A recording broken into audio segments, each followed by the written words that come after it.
So before you ever stepped in a gym, Yeah.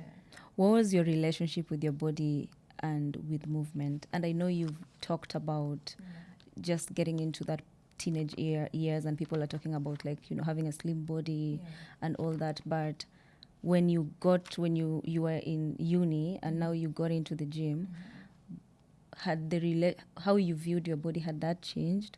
Was it all about like a flat tummy, or was there something more that you wanted to gain? Yeah, I think, of course, it started out on that note of staying in shape Okay. from the lens of being, I guess, the smallest I could be. And I would say that has to say something about my relationship with my body then. It definitely wasn't good. I remember, yes, in those, when I was in the thick of the teenage years, I felt like I wasn't comfortable in my skin, which is a bit ironic because I had never struggled with weight like that. I was actually always a small person, but my body image was in such a way that I thought I was bigger than I wanted to. Oh, so you wanted to be small, not Yes. bigger. Yes, I wanted to Okay. be smaller, which is funny because I was already small. Ah. Yeah. Was it driven by society? What society? Yeah.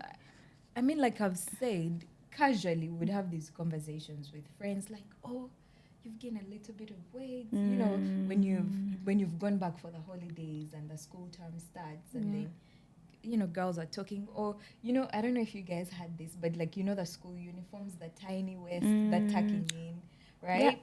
So these were like very casual conversations, but now see that as a young mind, you actually internalize those things. It's true. So it wasn't necessarily coming from yourself, it was external.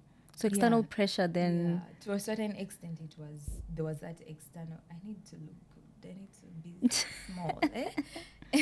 But I would say that the more I worked out, the more in an unexpected like twist of events, that relationship changed. I became more appreciative of what my body was capable of.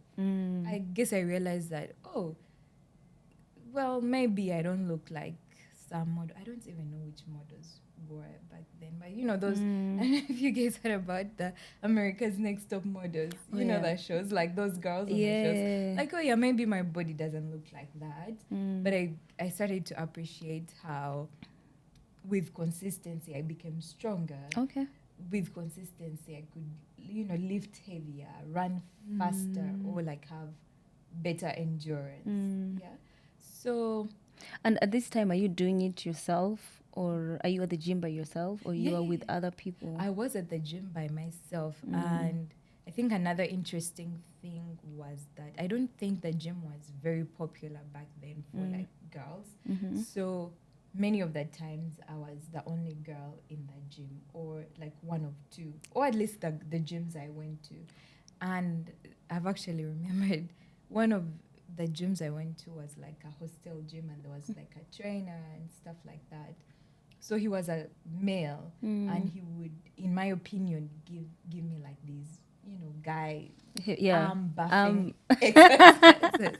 Right? Like I'm trying to get a big nyash. I'm not trying to grow my arms. Yeah, I'm trying to get a tiny waist. But yeah, over time, I started appreciating, for sure, my body image changed. Okay. My perception of how I looked changed. And yeah. Yeah. I think Sandra, you also, the first time you were at the gym, you are probably one of the few ladies in the gym, no?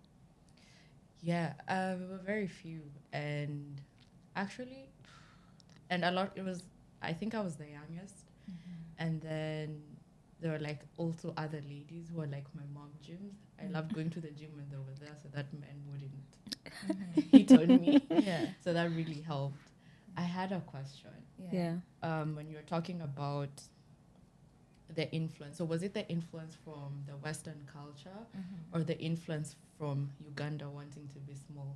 Because I think in my mind I would assume, because we always say Uganda is the land of Nyash, right? So I would assume maybe you would have wanted to be thicker. So I'm wondering, wanting to be skinny, was it the influence? Was that what was going around in Uganda, or was it like watching Western movies or shows? How old are you? Me? Were you born in the 2000s? No. You were, okay, so I feel like you're right. Uganda is the land of thick people, but for some reason, I think it's a bit of both. There was definitely a lot of Western influence. There still is, because the shows we watched were American TV shows or telenovelas. And so I find that, maybe that dominated what was happening on ground, you see. So I would maybe most likely say it was mostly that Western influence that, we just, and you don't realize when it's happening. So the people we saw on TV, the people we wanted to be like, would They were then small. inform the conversations we had with each other. So even though the conversations came from us, they were influenced by the things we were saying. And I also think those days Miss Uganda was still a thing. And you know the kind Was of, Miss Uganda small? Like the model type? the traditional model? Yes, it was mostly girls who were slimmer. Okay. Yeah. Okay, yeah. I just thought of that because I think for me, wanting to be small was influenced by Disney. The High School Musical. Right. They would always, and I would always look at them. They used to look so small. I always used to be bigger than everyone Yeah, else. yeah. Like I would sit and say, one of my thighs, like someone said, I'm like, I want to be small. Yeah. And now I look at the pictures and I'm like, you were small. Right. Yeah. Yeah. Okay. Next question. I think I've always been small also. Yeah.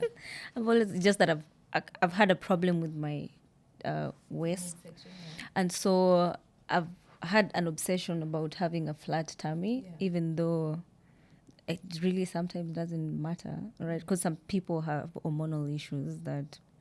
So it's crazy what we hear around us can influence how we think about ourselves.